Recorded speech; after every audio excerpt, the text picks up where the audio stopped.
આજે પદયાત્રાના ચોથા દિવસે શિવલખા જ્યાં અદાણીનું સૌથી મોટું લગભગ 72 હેક્ટર જગ્યામાં સબસ્ટેશન આવેલું છે અને આ શિવલખા ગામમાં અત્યારે લગભગ ઓછામાં ઓછી 20 લાઈનો નીકળે છે અને આવનારા દિવસોમાં અહીંયાથી લગભગ હજી ઓછામાં ઓછી 40 લાઈનો નીકળવાની છે, 35 થી 40.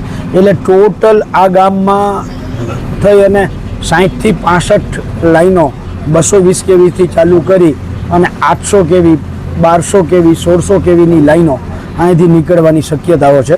ત્યારે શિવલખા ગામના બે યુવાનો છે આપણી સાથે, એમની સાથે વાત કરીશું. શું નામ આપનું? શૈલેન્દ્રસિંહ વેલુભા જાડેજા, શિવલખા.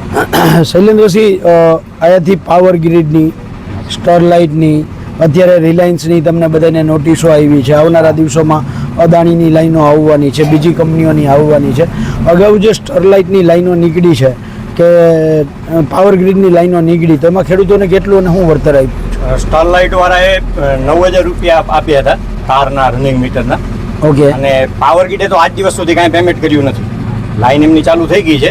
ઓકે. પણ ગામમાં હજી સુધી કોઈને કાંઈ પેમેન્ટ મળ્યું નથી. પાવર ગ્રીડનું કોઈ પેમેન્ટ મળેલું નથી આજ દિવસ. કેટલાક ગામોમાં આ પરિસ્થિતિ હોય છે? લગભગ અમારા કચ્છના જે 7-8 ગામોમાંથી પાવર ગ્રીડ નીકળી છે, લગભગ કોઈ ગામોમાં આપ્યું નથી. કારણ કે અમને જે ખેડૂતો મળતા હોય ને અમારી ચર્ચા થતી હોય એ મુજબ કોઈને હજી સુધી પાવર ગ્રીડનું પેમેન્ટ નથી મળ્યું. ઓકે. મતલબ ગામના નામ દાખલા તરીકે જંગી છે, આંબલિયા, શિવલખા છે, ખોડાસર છે, પછી કટારિયા છે, આ બધા ગામોમાંથી નીકળી છે. શિકારપુર છે, આ બધા ગામોમાંથી નીકળી છે. લગભગ જેમને મળતા હોય વ્યક્તિગત ખેડૂતોને અમારી કાંઈક ચર્ચા થતી હોય તમને કાંઈ મળ્યા, ત્યારે હજી સુધી કોઈ ખેડૂતને પાવર ગ્રીડ તરફથી કોઈ પેમેન્ટ મળ્યું નથી.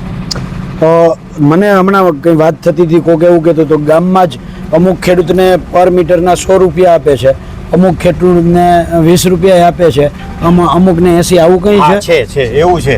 જે પોતાની રીતે પહોંચેલા એકદમ શક્તિશાળી માણસો છે એમને પણ ગામમાં એવું 1% હોય એમને આપે છે. બાકી એના પાછળના 99% ખેડૂતોને તો તકલીફ જ છે. હાલે તો એવું ચાલુ છે કામ અત્યારે તો કે આપણને એવું લાગે કે કંપની કામ નથી કરાવતી, પ્રશાસન કામ કરાવે છે, જેને બીજી ભાષામાં આપણે પોલીસ કહીએ, મામલતદાર કહીએ, કલેક્ટર કહીએ.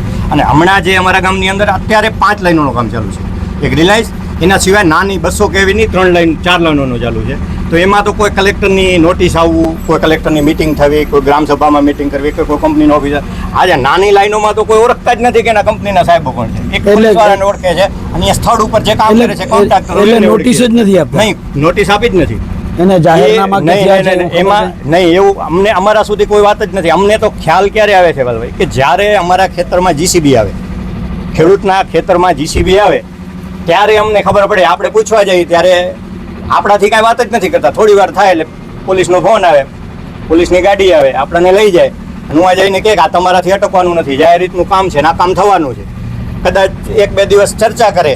પણ રિલાયન્સની વચ્ચે ચર્ચા હતી, હું એક મિટિંગમાં હતો, અહીંયા ગામ લેવલની મિટિંગમાં આવતા હતા ત્યારે એમના તરફથી એક જ ચર્ચા ચાલતી હતી, એમના ભાવની.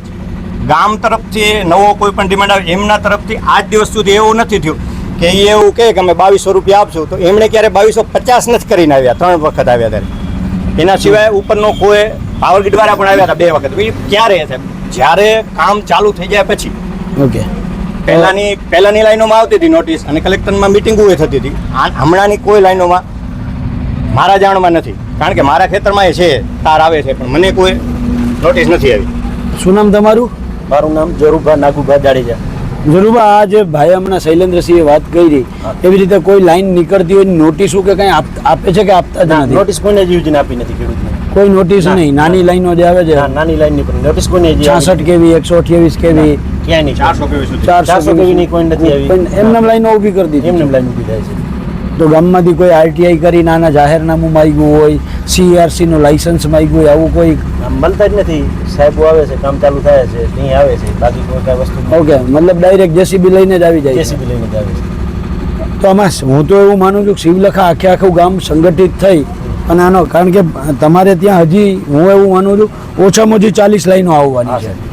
તો પછી આ તો તમારે તો હવે ભવિષ્યમાં ખેતરની અંદર આ થાંભલા અને તારની ખેતી કરવી હોય, બરાબર છે, તો એવી પરિસ્થિતિ થાય. તો આમાં તમને નથી લાગતું કે ગામે સંગઠિત થવું જોઈએ? 100% થવું જોઈએ.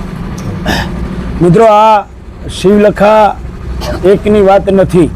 આવીને આવી પરિસ્થિતિ સાપકડાની થશે. આવીને આવી પરિસ્થિતિ લાલપરની જામનગરના લાલપુરની બાજુનું હરિપર ગામ છે ત્યાંની પરિસ્થિતિ થશે.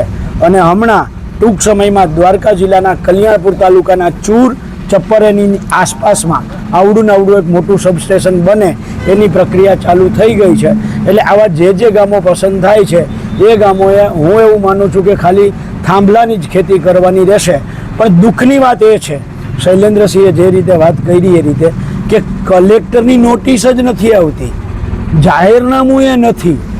ત્યારે હું કચ્છ કલેક્ટરને કહેવા માગું છું, અને જે કાયદામાં રહેશો તો ફાયદામાં રહેશોની વાત કરે છે એ હર્ષભાઈ સંઘવીને કહેવા માગું છું કે તમારા કલેક્ટરને કહો કે કાયદામાં રહીએ. એટલા માટે કે અહીંયા કલેક્ટરે પોલીસ પ્રોટેક્શનની મંજૂરી કલેક્ટર આપતો હોય છે.